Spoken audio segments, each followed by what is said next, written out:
face and start kicking ass, just like it said at the beginning of the program. Man of the hour, tower of power, too sweet to be sour. Sending your ass on the jabroni jet to the other side of the territory, brother. The Alabama Hammer. Nightmares on the best part of my day. The goods from the woods. Hot damn!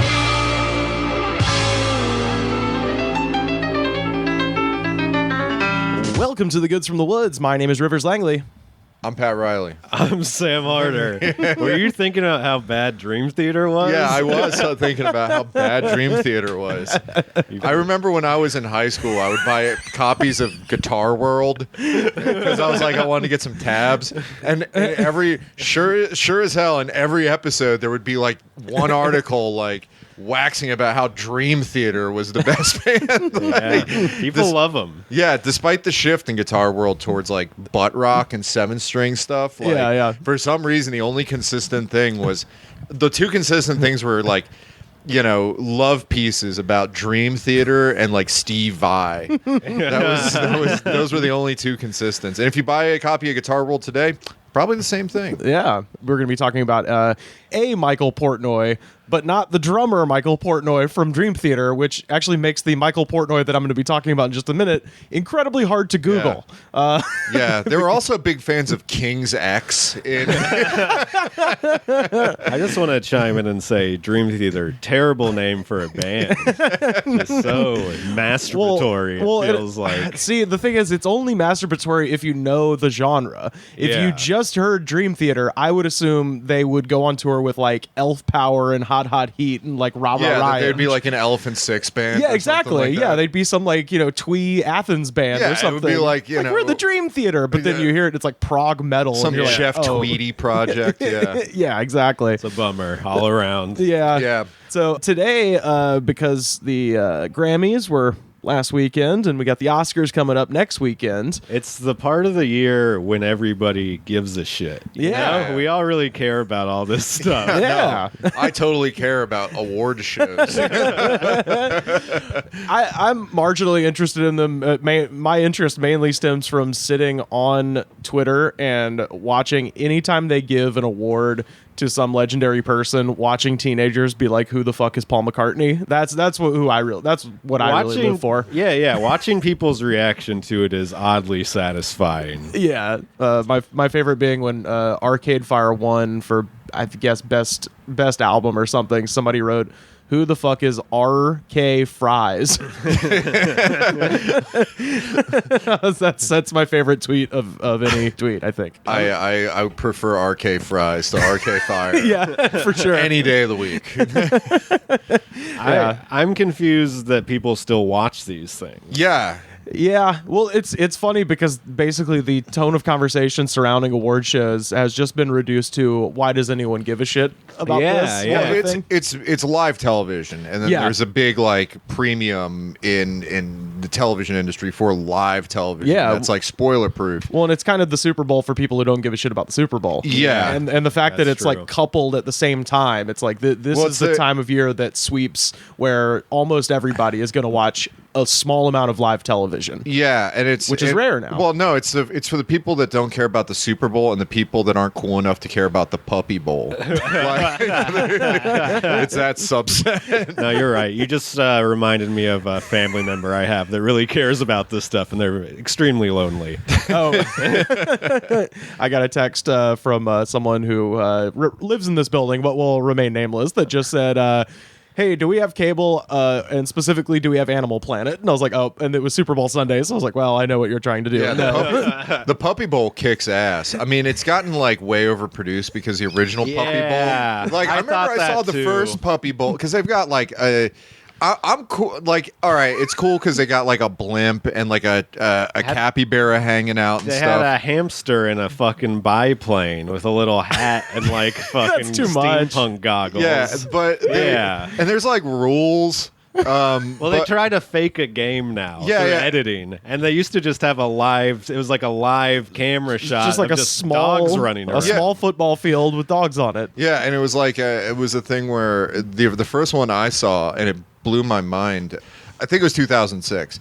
and I was flipping through the channels because I was setting up for a Super Bowl party, and it was your last Super Bowl party. Yeah, it should have been, because we switched off the Super Bowl and watched the Puppy Bowl again, because it was that horrible like Seahawks one.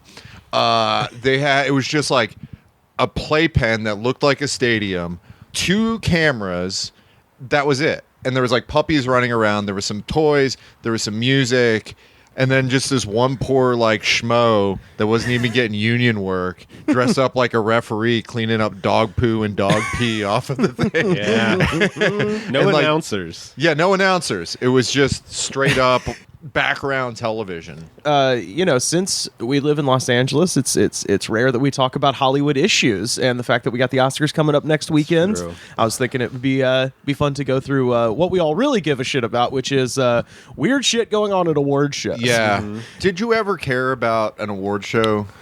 When I was younger and didn't understand remember when the internet wasn't a thing? Yeah. And TV raised me. Remember that? Yeah, of course.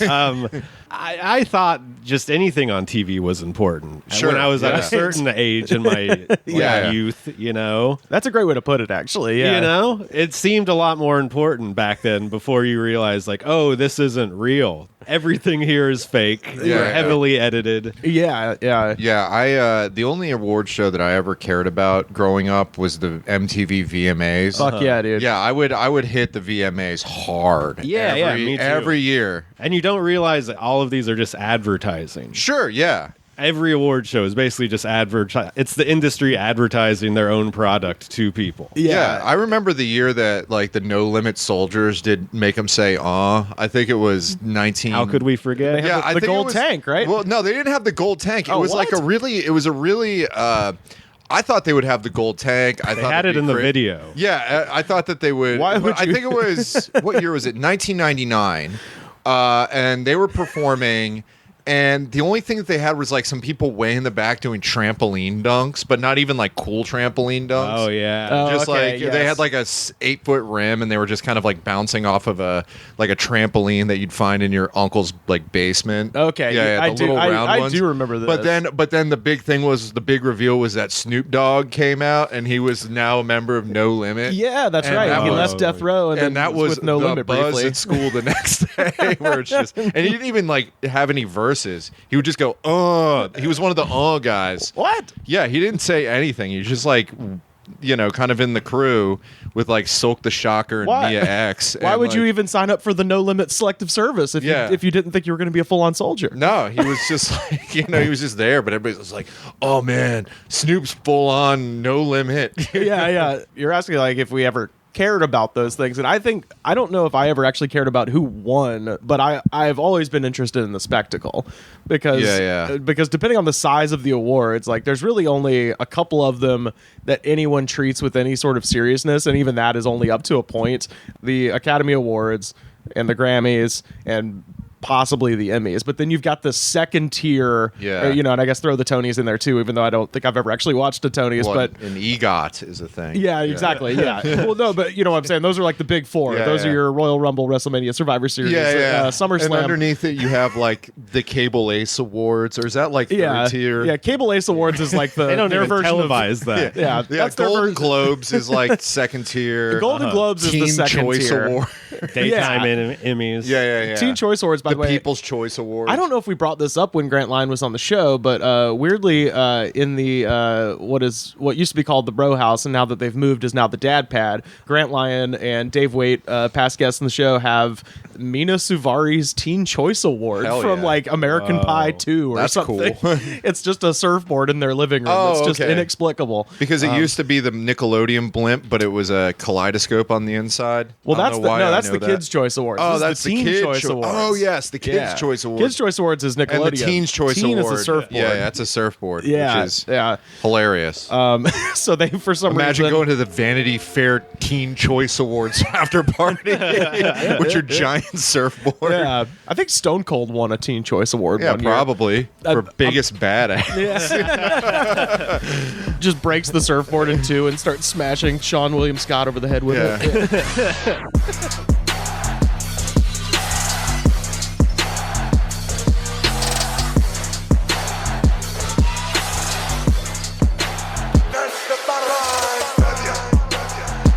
Earlier, you were saying we should care about these sort of because we live in LA, and it reminded me of something. Last week, it was the Grammys. Grammys, yeah. And I was in a weed dispensary buying drugs. Right? Yeah. Yep. A guy walks in behind me, and they're going to help him out, and he just does that thing where he, like, turns his head like and announces to the whole store like, "Oh, I'm so tired. I've been doing hair at the Grammys all day.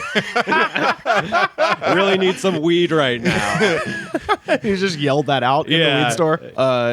You've got two different kinds of kind of weird stuff at award shows, which breaks down into the categories of like people who are supposed to be there and the people who crash the fucking party. And sometimes those are the same thing, It's like somebody who's supposed to be in the audience and maybe they're well known, but then something crazy happens, or as we're going to talk about in a moment, somebody who just kind of comes out of nowhere and becomes especially in the age before social media, that was kind of the way to, quote unquote, go viral, was to do something crazy on national television. But the thing was that because it was on, like, there was no real internet, you would see it and then you would just like forget about it, or like you wouldn't have any trace of it. There'd be no record that you could go back to and watch it over and over again. Well, it's kind of like what we were talking about with like the Fan Man incident at the Riddick Bowe and Holyfield fight. Of like there was this all of a sudden there was this just the craziest shit you've ever seen just out of nowhere. But you're right, there was at the time no way to go back, and like you couldn't just go to HBO Go and rewatch the fight or whatever. Yeah. My favorite. You had to watch like an Entertainment Tonight or something. There was shows that were dedicated to just like re-showing television. My favorite one of all time is, one of my favorite ones is at the VMAs one year. REM got the VMA award for best like music video direction. Yeah. And they were up against the Beastie Boys' Sabotage, which is like objectively a much better music video. I mean, it is. That's one of the best music videos ever. Yeah. I think. So like they're up there and it's like Michael Stipe and then the directors and stuff like that.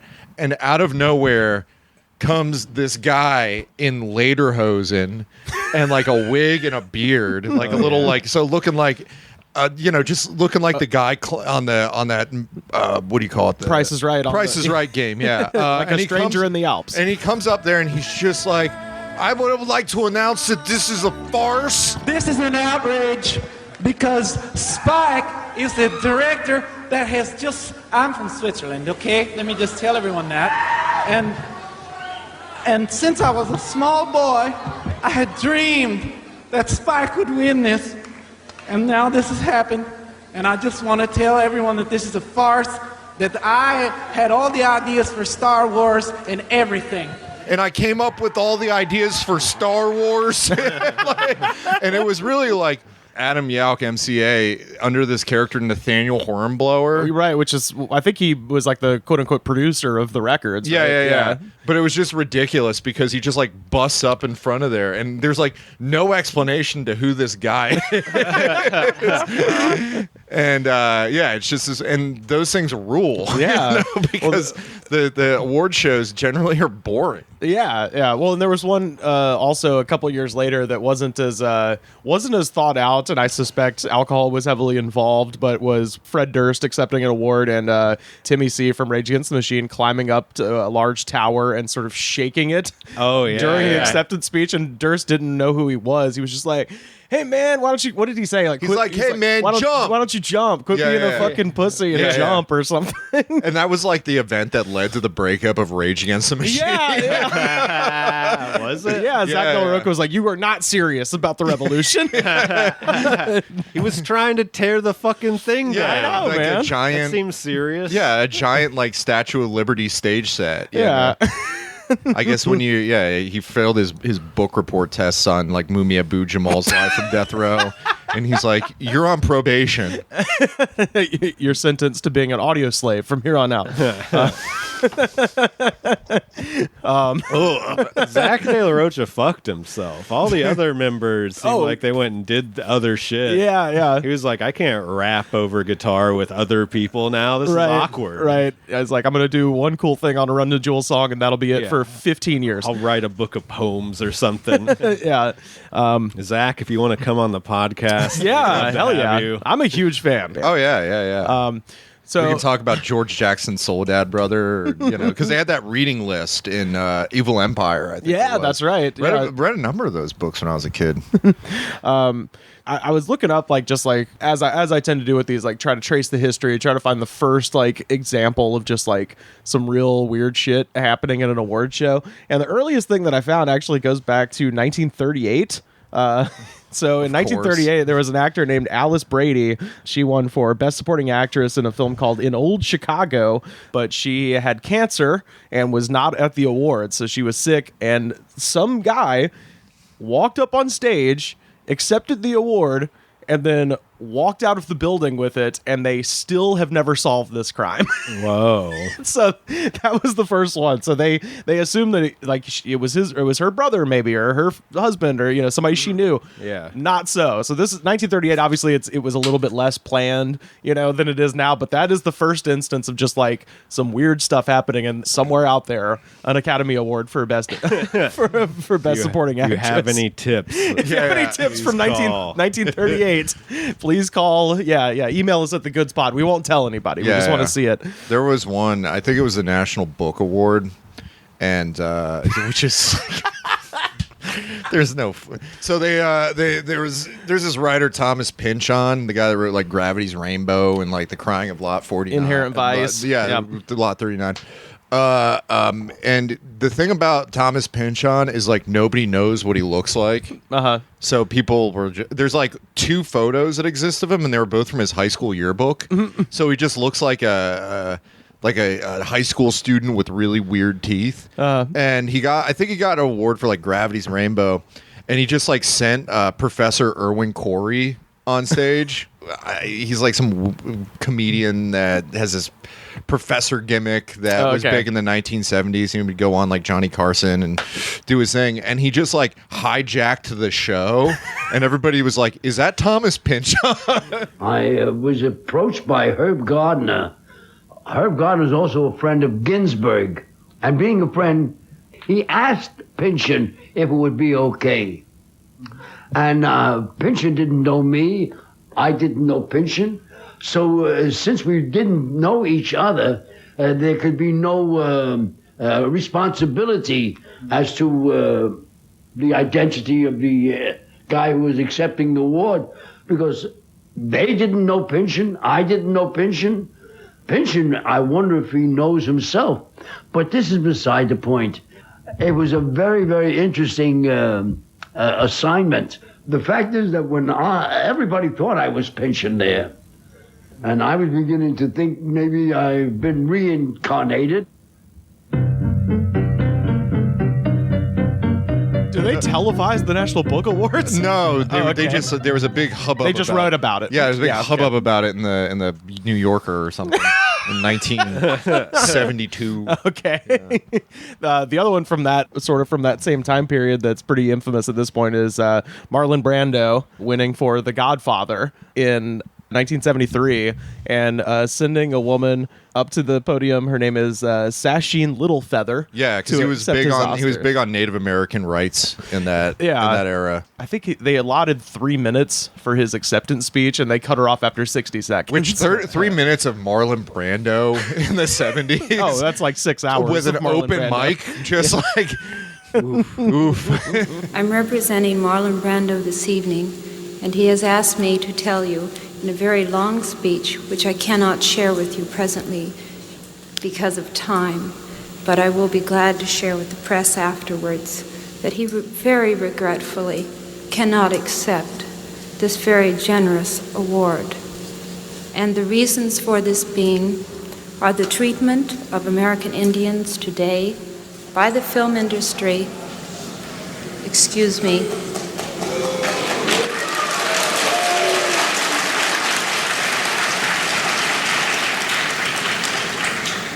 and on television in movie reruns, and also with recent happenings at Wounded Knee. I beg at this time that I have not intruded upon this evening, and that we will, in the future, our hearts and our understandings will meet with love and generosity. Thank you on behalf of Marlon Brando.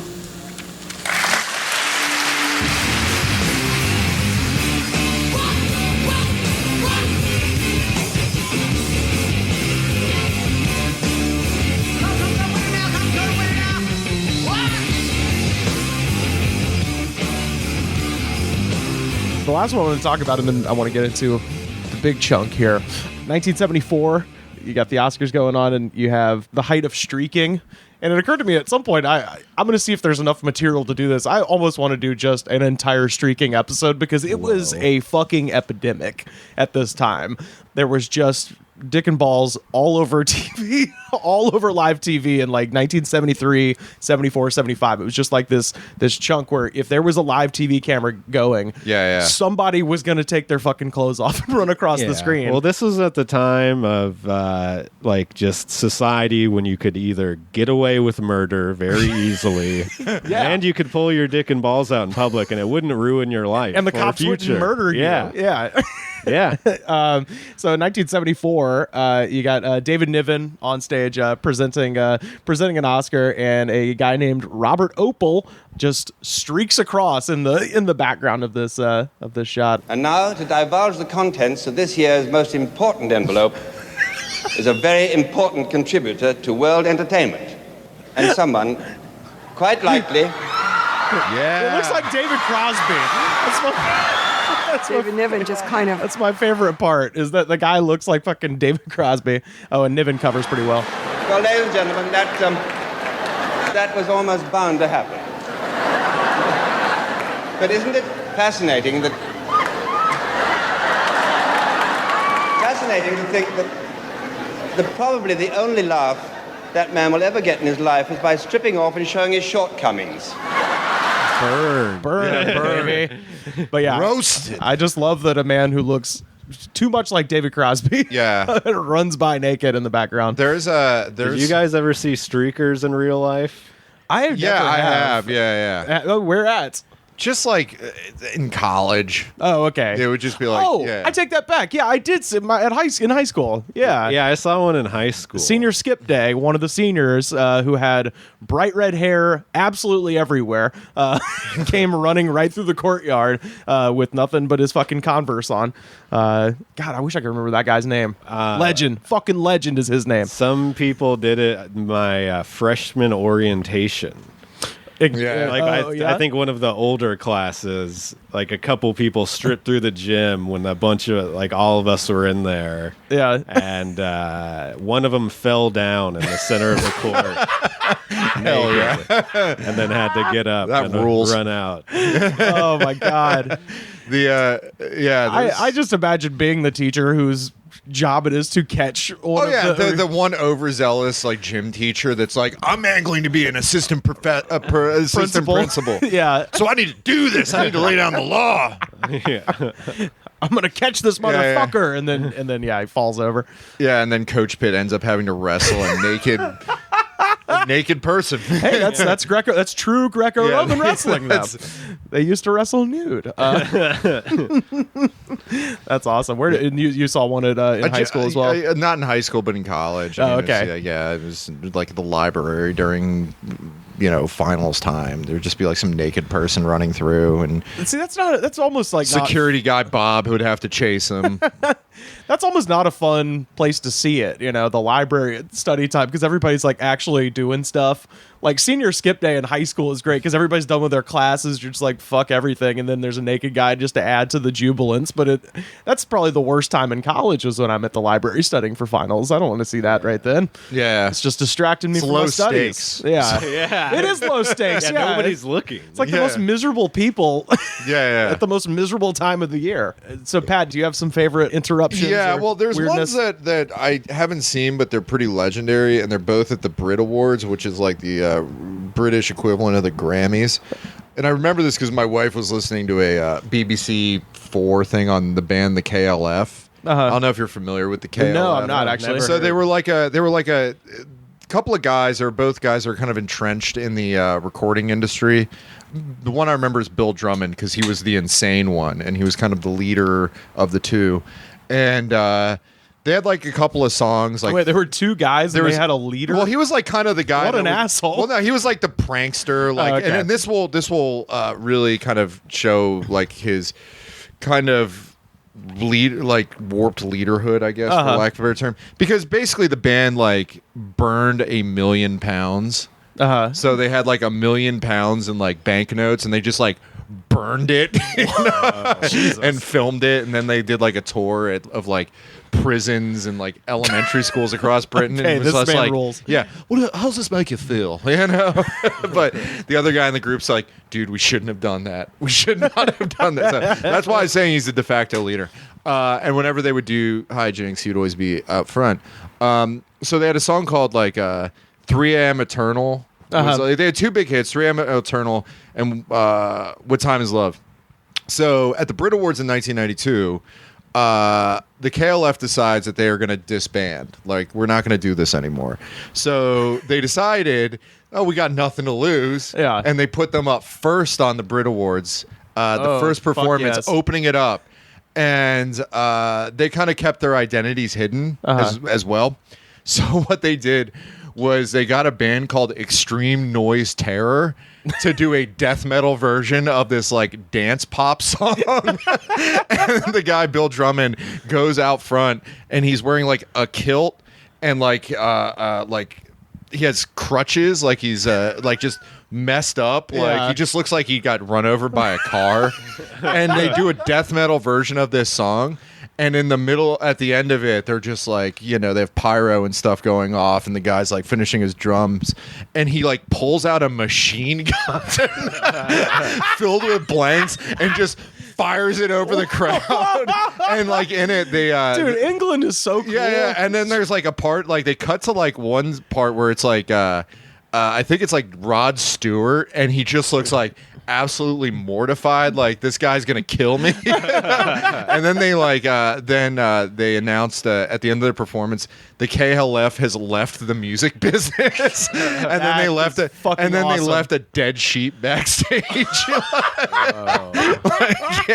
These guys were weirdos. Wow. You know? Damn. Yeah, That's amazing. Yeah, it's like it's one of the like watching it.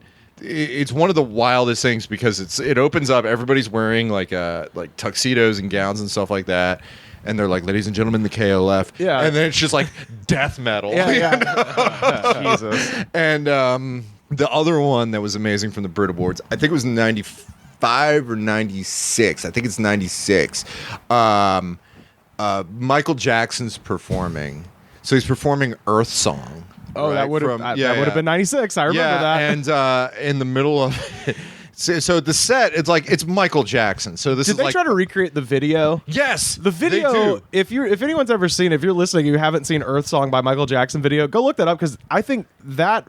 You know, Michael Jackson obviously has legendary videos. That's the one that I remember the most. And it's this video of like essentially a nuclear explosion going off and a nuclear wind ripping Michael's clothes off. Yeah. So he's just holding onto a tree as like this like nuclear wind just like rips his fucking clothes off. And it's the weirdest shit. Yeah. And he's just like, what about elephants? Yeah, there's elephants dying. It's like really bizarre. But no, so he has a bunch of like people of varying ages, like there's old people and there's young people, and they're like he's like basically doing this thing like he's Jesus. And they're writhing. They're almost like a leper colony essentially. Like at one point he gets into a cherry picker and like goes over the crowd and stuff. But in the middle of the performance, there's like all these people and they're wearing like these like overly elaborate like clothes, like these costumes to show like that they're destitute or in poverty or what have you. Yeah, like these. It's very much like Napoleon at the leper colony. Yeah, and in the middle of it walks Jarvis Cocker, the lead singer of the band Pulp. Which, if you don't know, he's a very skinny man with basically he's the archetype for every hipster. Yes. Essentially, like the hipsters that hang out and read books and stuff like that, like tweed jacket, bone thin, like sweater underneath, big glasses. He just like wanders in like he's Mr. Bean.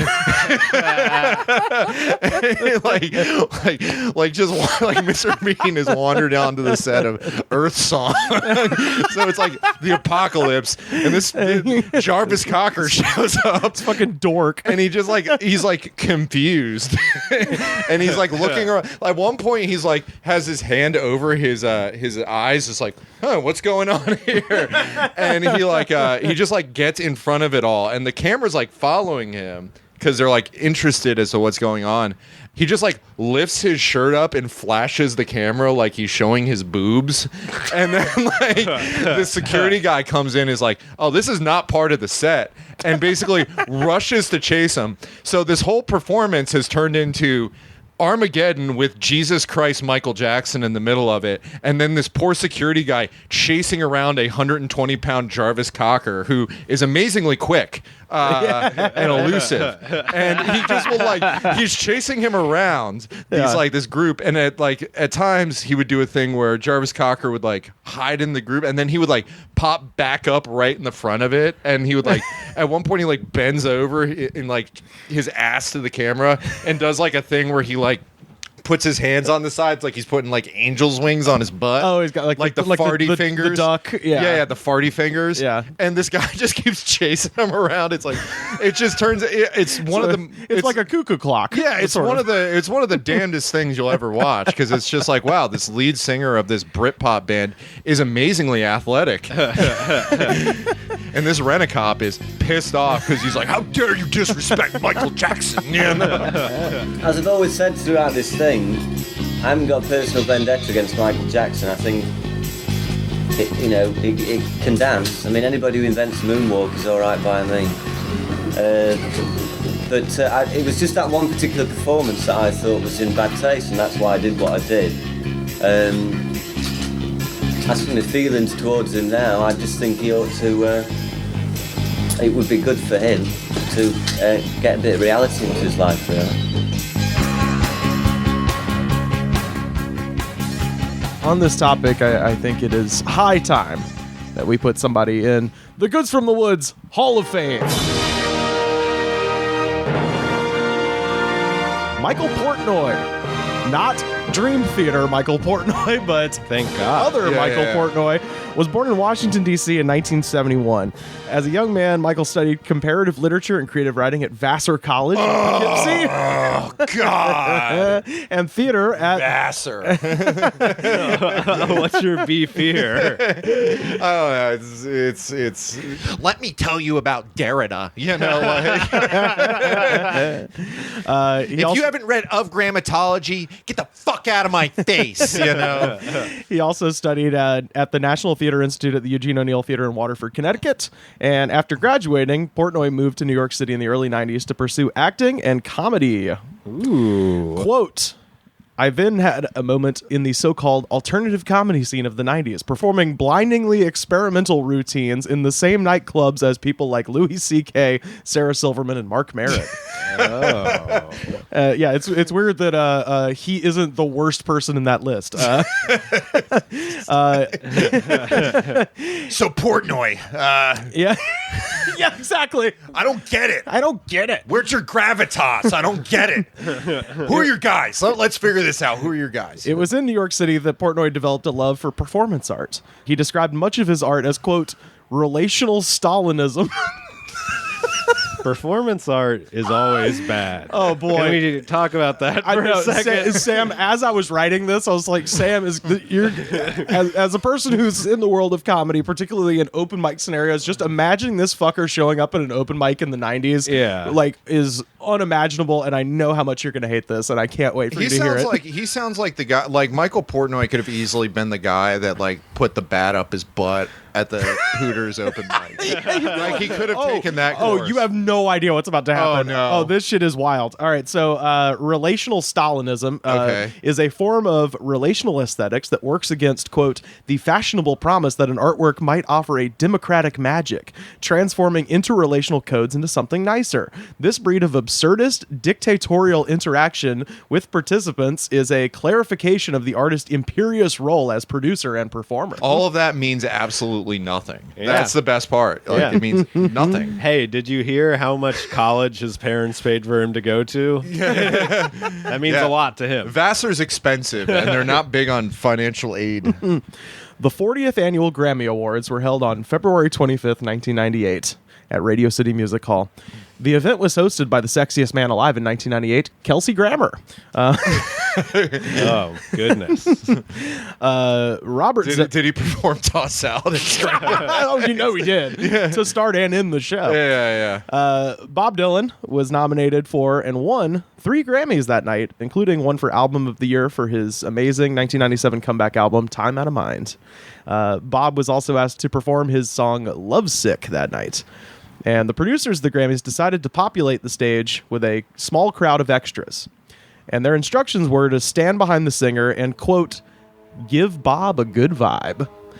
And if you watch the video, it's Dylan standing on stage performing, and there is a bunch of extras behind him. All of them are wearing black, and they all look like Juilliard kids. Like it's they all are. Yeah. So this is according to Larry Campbell, Bob Dylan's guitarist. Quote, Bob's vision was to have these extras come in and just stand around the band like an old shindig show or a hullabaloo or something, where the kids are dancing and grooving behind you. And I just thought it was a great idea. Totally. And it just felt it took the razzle dazzle out of it and brought it down to just performing a song for this group of people. One of those people at Radio City Music Hall. Radio City Music Hall. One of those people. A real hootenanny. One of those people was Michael Portnoy. Quote, the casting director put us through a rigorous series of auditions where we were tested in our ability to sway arrhythmically to the beat. And this is Larry And just imagine the people trying out for that. Oh, yeah. Like, there's probably a who's who of people that didn't get, like... Oh, man. Marin probably tried out for it. And it's like, come on, man. I've got the round glasses. I could groove. I could groove. I've been to a casting thing where they just asked us all to dance like we were at a music fest. Oh, yeah? And then there was no music playing, and it was awful. Oh, God, it was just embarrassing. I was like, what the fuck? I told him my favorite album was Nashville Skyline. They gave me a weird fucking look, and I'm like, hey, you're not as good as Phil Oakes. This is Larry Campbell again. Quote, all these extras were there for the rehearsal in the afternoon, and there was no incident. Everything went smooth, and Bob seemed pretty pleased with everything. The sound on stage was good, and we felt confident about the tune. It seemed like it was going to be a great experience. Michael, on the other hand, thought the experience needed a little something extra. So the show goes live, Dylan's performance begins, and a bunch of weirdos from Juilliard and NYU are visible behind Dylan, all dressed in black and swaying strangely for $200. That's how much they were paid. Yeah. Around the 2-minute and 20-second mark of the song, Dylan sings, I see the silhouettes in the window. I watch them till they're gone, and they leave me hanging on. Just then, Michael Portnoy rips his shirt off and runs behind Bob Dylan and begins the strangest set of robotic, spastic, herky-jerky poses and gyrations that is genuinely one of the damnedest things you'll ever see. And scrawled on Portnoy's chest in black magic marker are the words and the moniker that will follow him forever. Soy bomb. Yeah. Soy bomb. Soy motherfucking bomb. It was the dumbest thing ever. I remember I actually watched that. And you watched this live? Yeah.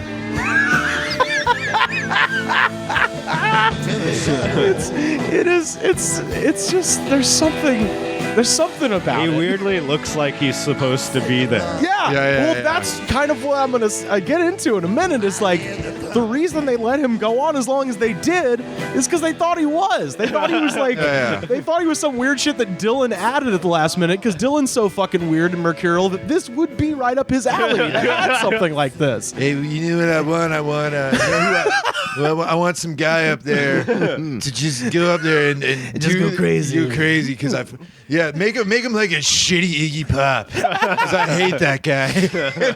What's the thing about it though? I want to say I have a friend, my buddy AG, who legitimately when he is like had a few to drink and it's time to dance, that's how he fucking dances in like poses. Like when he does karaoke, he usually goes for like Stone Cold Crazy by Queen, and there's the part where it's Stone Cold Crazy, yeah, and he always does like a fucking soy bomb pose before it because it's like his dance moves are like somebody trying to be like Iggy Pop. He's trying to do Iggy Pop, but after your friend has a couple of drinks, he's just like, "Where's a Sharpie at?" Yeah. So I got some. They put out The Ringer actually put out a great oral history of the entire 1998 Grammys because it was also when Sean Colvin and the ODB situation happened, which I think we actually talked about in the 90s hip hop episode we did with Neil Charles. But I got a couple of quotes from different people in the crowd. So this was Trisha Yearwood. She says, quote, "I just remember seeing it and thinking, what is happening? I've met Bob Dylan, but I don't think this is part of his thing. I don't think this is his guy." This is from Sean Colvin herself. "Nobody knew what soy bomb meant. Am I the bomb? Is that what this means?" Isaac Hansen. Hell yeah. I love Isaac Hansen. And he just basically stood around and flailed and had soy bomb written on his chest. Paula Cole. "I kind of appreciated the soy bomb. Because they have the same dance moves. Have you watched the video for Where Have All the Cowboys Gone? Oh, is it the same? Same dance moves. I thought it was rebellious and fun, and nobody understood what the hell it meant. That was probably more authentic than all those trendy youngsters dancing." And then, of course, Michael Portnoy himself said, "Soy bomb was intended to be a simple poem, but my arms stole all the attention." Portnoy was able to dance behind Dylan for 36 seconds before the producers realized he was not part of the act and he was dragged off stage. This is why I contend that Andy Kaufman is the worst thing that ever happened to comedy. Because it led to stuff like this. Oh, boy, we haven't even gotten his comedy pieces yet. Oh, my God. Oh, yeah. I agree that Andy Kaufman opened a bad door. Yeah. But he gets a bad rap. He didn't know what he was doing. Yeah, exactly. "I was very surprised I got to dance for so long," Portnoy said. "No one filming the event had any clue I wasn't part of the act. It turns out sometime between the rehearsal and curtain, Portnoy scrawled what he called a 2-word poem on his chest, soy bomb. So the thing is, every time he gets asked about what it means, he changes the story. Mm-hmm. So I've got a few. When asked by Billboard how he decided on soy bomb as his message of choice, Portnoy claims that the words appeared unexpectedly on his chest as the result of a blood transfusion with a horseshoe crab. So that was the first explanation. All right. Is that he... I knew y'all would hate this. As I was typing, I was like, oh, God, this is... Well, the way... I knew the Vassar would set off Pat, and then I knew that the actually, I have comedy a couple aspect... of really good friends of mine that went to Vassar, but it's like one of those ones where it's just like the go-to for... When you're reading the quotes of people's reactions, that's the same reactions comics have when somebody tries to do a performative bit that doesn't land at all. They're just like, yeah he was up there, he's like flailing his arms, kind of. That nobody's like really sure what the point was or what was actually happening. It's just one of those fucking things. Yeah. He told Entertainment Weekly, "Soy represents dense nutritional life. Bomb is obviously an explosive, destructive force. So soy bomb is what I think art should be. Dense, transformational, explosive life." And he, quote, meant soy bomb as a spontaneous explosion of the self to reinvigorate the current music scene. Quote, "Bob Dylan is the past and I am the future of music," Portnoy told the New York Daily News.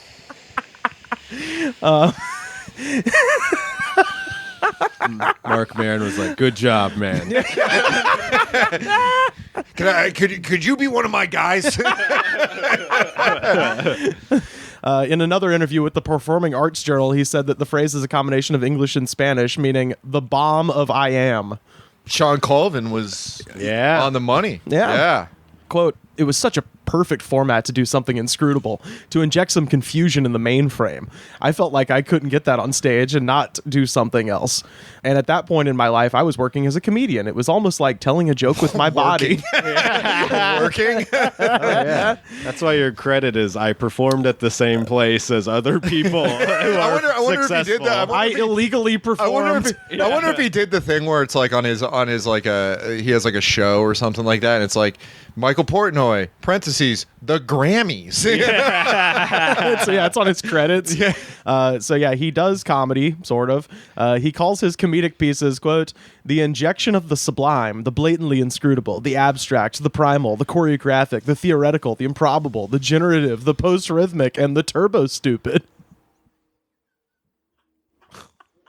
It's one of those things where he knows what he's saying is bullshit. Yeah, oh, so yeah. He's just trying to like weave some web But of there's like, no- look how kitschy I am. But there's nothing like endearing about it. Yeah. I mean, that's the thing where it's like you could do all that stuff, but if it was a character, so much stuff that's called performance art is actually I want attention. Right. Please, anybody stare at me or talk to me. Well, he did have a piece that he did in 2011 called "Script Opposition in Late Model Carrot Jokes." Right. So hear a little bit of this. Oh, okay. This next can we carrot book joke is him for what's Butt known Rock as Brett's a Comedy Ozfest? mistake joke or jug joke, as in something that's been jugged, justed, or over tilt. You'll notice those scarred over lacerations where the joke has been ravaged by a lexical pathogen, which metastasizes its thematic content, continuously permuting it across its lifespan. Yeah, so that's is that what his whole thing is? He just says stuff that doesn't make sense. Yep. On purpose. It's a project that investigated the, quote, carrot joke, a term used in cognitive linguistics to describe a poem-like joke with a high degree of ambiguity. So I'll go back to 1998. After he was dragged off stage, Portnoy was taken to the back door of Radio City after the soy bomb incident and told never to return before being thrown outside. Fuck Derrida, man. Yeah, I was just thinking, dude, when you did that impression of the 19-year-old Vassar kid, that is this guy. him. Yeah, it's like using, like, they it's like the things of the papers that don't mean anything, but in order to make them mean something, they use words like teleological. Yeah. And like, thank God for college education. Yeah. Security was very nice to me. Nothing rough, and they put me outside on 50th Street. But it was February, and I didn't have a hat or a coat on. But some nice policemen let me onto the subway, so he got off scot-free. Isn't that the year that, like, Diallo got, like, shot by the NYPD? Yeah, exactly. Yeah. So this is very, very definition of performance art privilege here. Portnoy did not receive his $200. This is weird. So as it turns out, Bob Dylan fans are not as chill as the NYPD. So this is from MTV.com 1 week after the soy bomb incident. Michael Portnoy, the 26-year-old professional curiosity who uncorked a dubious spasm of a dance during Bob Dylan's Grammy performance, got a taste of his own medicine recently. According to the New York Daily News, Portnoy's performance at downtown Manhattan's PS 122 Saturday night was disrupted by some Bob Dylan fans in attendance. The Dylan fans shouted out during Portnoy's performance, calling him garbage and soy bitch. Portnoy. That's not even funny, but fuck this guy. I know. That's what I was the thing thinking. was that, like, the only, like, if he did that, but instead of soy, put sex bomb on there, that'd be awesome, because people are like, well, this guy kind of sucks, but, like, Tom Jones rules. That song kicks ass. Yeah, it is a good song. Portnoy apparently didn't take to the disruption as well as Bob Dylan. Portnoy reportedly chased one of the hecklers with what he later told reporters was a fake knife. Yeah, that sounds not good, and also like maybe a lie. Yeah. Oh, it was a fake knife, and this is annoying too. In a 2018 interview with The Current, Portnoy revealed for the first time that he had a plan B for that night. Quote, "The original plan was to construct a hidden metal suit under my clothes. And if you pulled a lever, long 4-foot spikes would have popped out in every direction, making it physically impossible for them to remove me from the stage without some kind of magnetic crane. Imagine, I'd still be on that stage today with my shirt off doing that dance." This is making Pat so angry. Yeah, watching him react to this is the real entertainment of this episode. I'm sorry the listeners won't get to take part in it. But he's legitimately I've never seen Pat look like this. We call this patatonic. It happens from time to time. He just took off his glasses. This is some of his recent work from his Wandbiss piece. It's called what piece? Wandbiss. WANDBISS. Oh, just another word he made up. That's his thing. He says words that aren't real. Onlookers doesn't make sense. Onlookers are encouraged to crawl into a tiny space and try to eat morsels of food that randomly pop out of the holes in the wall. Okay. Is that a joke? That's one of his pieces. I guess that gets me it gets you thinking, huh? It really does. That's a thinker. In the do-die-on levers. I mean, it's funny because I'm hideous at stand-up comedy. I'm like pretty bad, but this is like In the Doodayon levers, a very large instrument was fabricated with a microphone at the top, and Portnoy sings into the microphone about 3 objects he placed inside. Okay.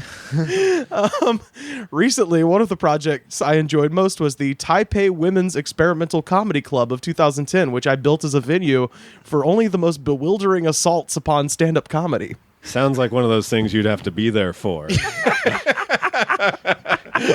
Oh, then this is possibly illegal. The thing you just read sound possibly illegal. Yeah. The women's comedy club where he's assaulting people? No, he's assaulting stand-up, the idea of stand-up. His latest work, Progressive Touch, Total Body Language Reprogramming, in 2017, was performed in Berlin for 20 viewers, 1 spectator at a time. Was it like a bringer? Well, no, it's a taker. The performance required that each subject be a white male. The subject would then be escorted to an undisclosed location. Once there, the subject would be stripped down naked. Portnoy and a collaborator, Lily McManamary, would then sing directly into the participant's pubic bone for 45 minutes. This guy's just like I was theorizing before, this guy is a sex pervert. And that's possibly why he took his shirt off in the Bob Dylan thing. Like, he could have just had a shirt that said soy bomb, right? Yeah. Right. So they sing into the pubic bone for 45 minutes in order to reprogram, quote, the corrupted source code of the white male. More importantly, there is little to no documentation of the performances, and participants had to sign a non-disclosure agreement, leaving the piece shrouded in mystery. So we don't even know if they finished those guys off. Oh,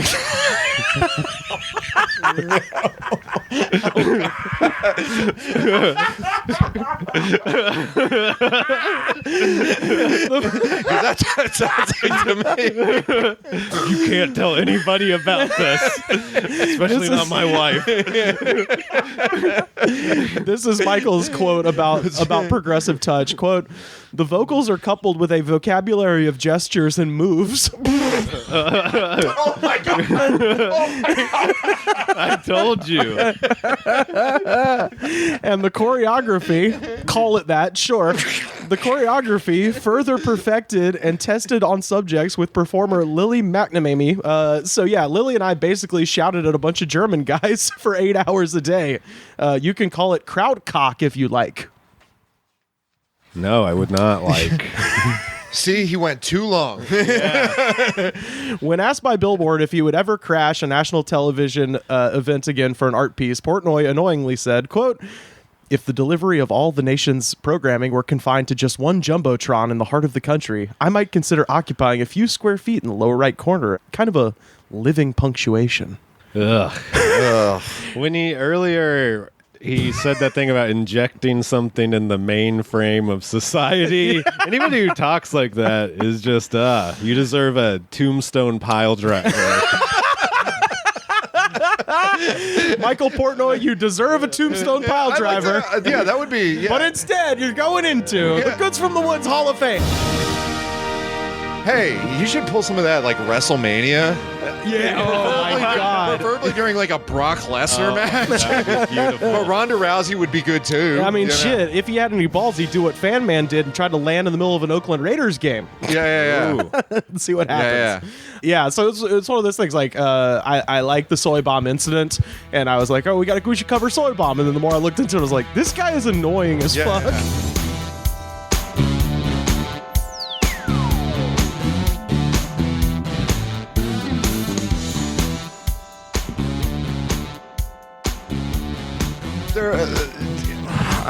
I can't speak.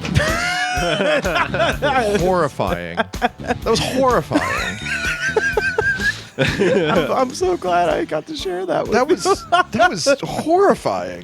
What I was kind of thinking about is like that's something that could really only happen pre 9/11, and now the most exciting shit that happens at award shows is like John Travolta takes too many pills and mispronounces that lady's name as Adele Nazim, you know? Yeah. Which I think is, you know, it's sad that we've gone from soy bomb to that, but that is my favorite of recent times. Or the Kanye West thing, like that was just dumb. Yeah. Well, he did it twice too. Yeah. He did it to Taylor Swift famously, and then tried to run up on stage when Beck was accepting Album of the Year in like 2016, and then Beck, because he's fucking cool, was like, no, come up here.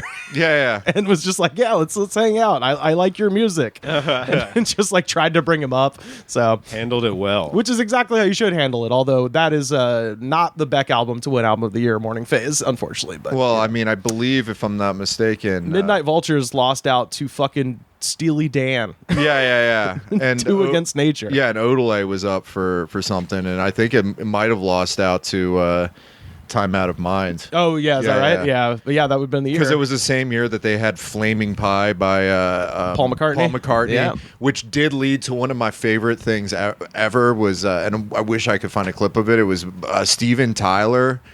Like, they were doing the announcements of it, and Steven Tyler's there. He's just like, what's a flaming pie? Is that when you eat too much hot food and you have to take a shit? Or it's like your butthole after you eat a bunch of hot food. And I was just like, and it was just silence, after it. I think the best way to close out a show about weirdness at award shows, this isn't even like an unexpected thing. This was just something that has long been talked about in terms of just an incongruity in award shows, and this happens all the time. Kind of what we were talking about, Steely Dan winning over like Eminem and Beck and all these people who had very seminal albums of the late 90s to only be beaten by two old men who who did a comeback record. But one that gets focused on a lot that I think we can definitely speak to here is in 1989, the first ever hard rock / heavy metal Grammy. Yeah, that was awesome. Which at the time pissed people off to such a degree, but now is so goddamn funny in retrospect. In 1989, they have the first ever hard rock / metal Grammys. Yeah. So the thing with the Grammys is that these kind of awards are understood within the industry for like legitimizing particular genres, right. So around that time they also had the first hip-hop rap Grammy. So it's like the thing where it's like, okay, this is a genre that we as the industry recognize, even though it's existed and made money for many decade. years, right, a decade or more. No, it took longer, because you remember we did the 90s hip hop episode, and we actually found, I think the first hip hop one was 96, 95, 96. There was something like that, and it's fucking insane. Because we went through and we like read like the best, what the nominees were for each year of the 90s when it existed, and it was late. Yeah, it was 95, 96. Way late. And I mean, with heavy metal too, it's like post NWA, post Public Enemy, post The Chronic, like all the most important shit of that era. Yeah, and heavy metal, like I think it was 89. 89. Right? Yeah, so you're talking post Sabbath, post Priest, Iron Maiden, like all these things were even post hair metal. Yeah, it was like the end of hair metal. That's crazy. But these are also things where they're trying to make sense of what the genre is within the industry, and a lot of people have no idea, as evidenced by this Grammy. So which the nominees, I think I remember them. There were Iggy Pop for like one of those bad Iggy Pop 80s albums that I don't know if it's the one that has the song Butttown on it. I love that song. There's Alice Cooper was in it. He was nominated. Metallica was nominated for Injustice for All. Right. Which everybody assumed would win. Yeah, and then Crest of a Knave by Jethro Tull. I was just about to ask, do you know the name of the album? Crest of a Knave. Yeah. Crest of a Knave. Crest of a Knave, yeah. So, which, by the way, Jethro Tull, hilarious. Me and Goodnight would have tons of fun saying "bungle through the jungle." So just in case you've never heard it, the rivers are full of crocodile nasties. Crocodile nasties makes kittens like snake in the grass. I'm gonna play some Tull in a second. That's metal as hell. I just want you to hear what everybody expected to win best metal album, and this makes sense. This is Injustice for All by Metallica. Most people, this would be in your top 4, top 5 Metallica albums ever. Definitely. Load, Reload. Yeah, Saint Anger, Injustice for All. Yeah, the one with the orchestra and this S&M. Yeah. So, just to say, like, this is, by most people's definition, metal. But some chunky riffs there. Chunky fucking riffs. For All was like the first post Cliff album. Yeah, that's right. Yeah. By comparison, this is what won. This is Dogs in the Midwinter. This is kind of chunky. The only thing, the most surprising thing about this is that power chord, is that this doesn't become a Christmas song like Mannheim Steamroller at some point. Like, you're expecting that.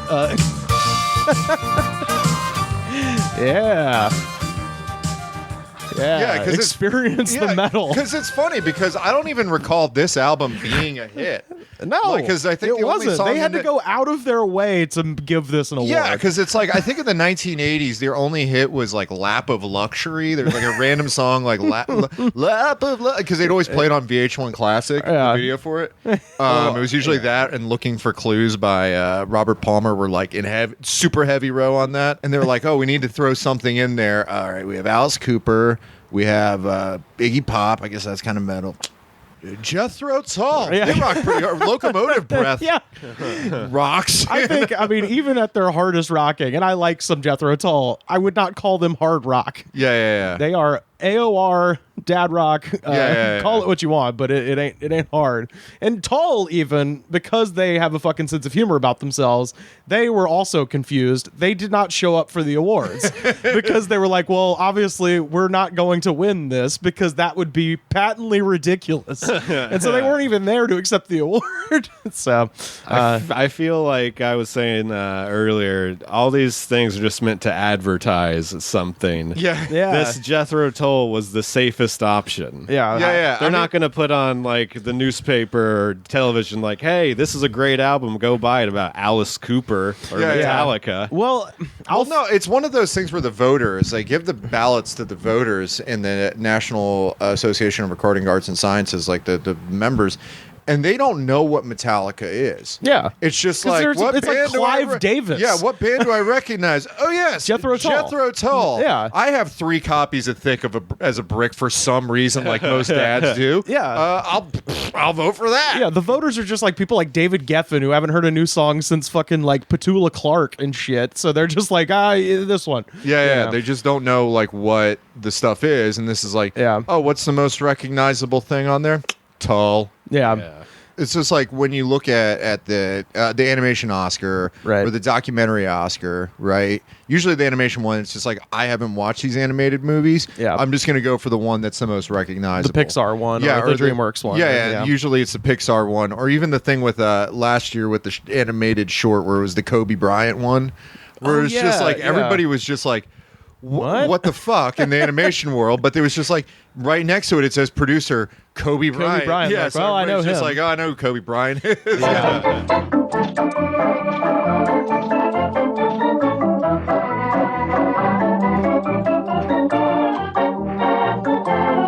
Well, yeah, did we miss something? Please tweet at us at The Goods Pod. Sam, where can people find you online?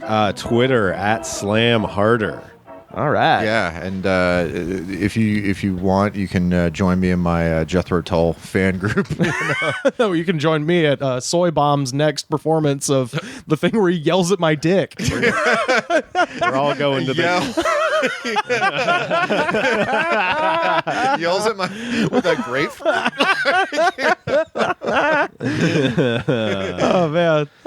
Remember when we thought Dream Theater was bad? And then we found out about you had this no guy. idea this episode was going. I was like, I started it with some light Yngwie J. Malmsteen joking, but then it's just like, okay,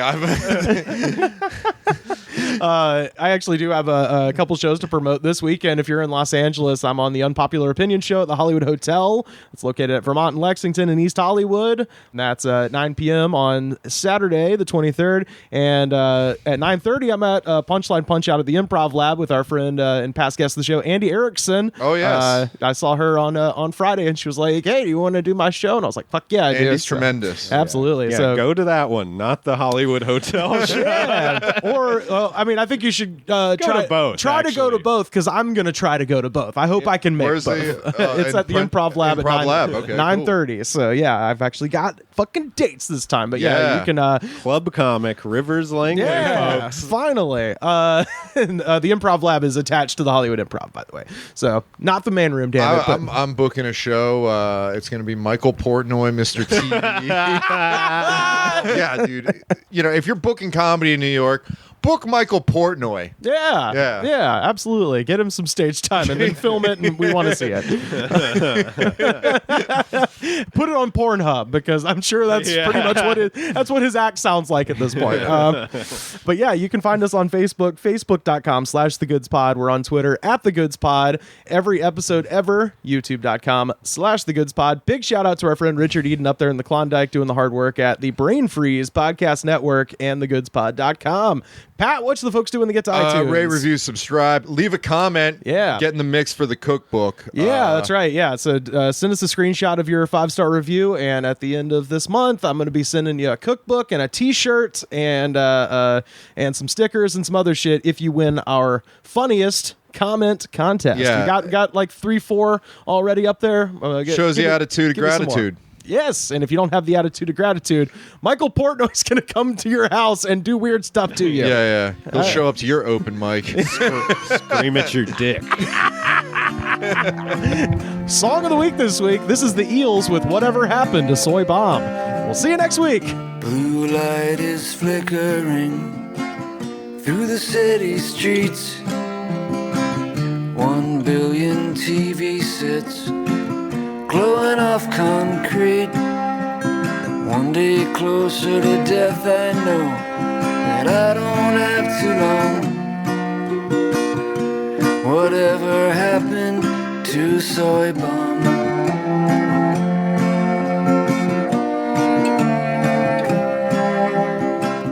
Lunchbox collector loves all the pussycats, but when he goes to bed, he wonders where he's at.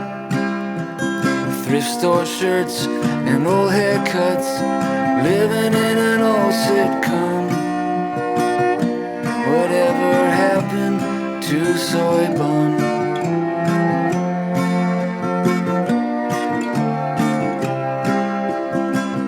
The day is coming when you'll have to think of it.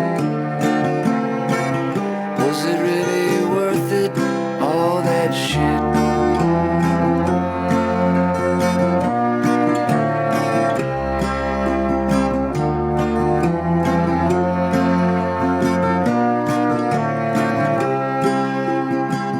Blue light is flickering through the cloudy sky.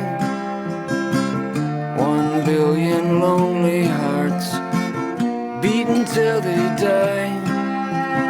One day closer to death, I know that I don't have too long. Whatever happened to Soy Bomb?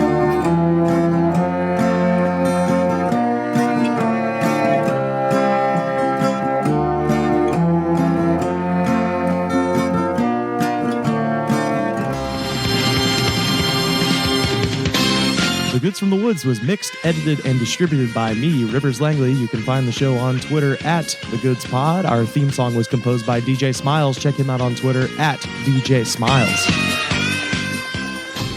This was a Brain Freeze podcast.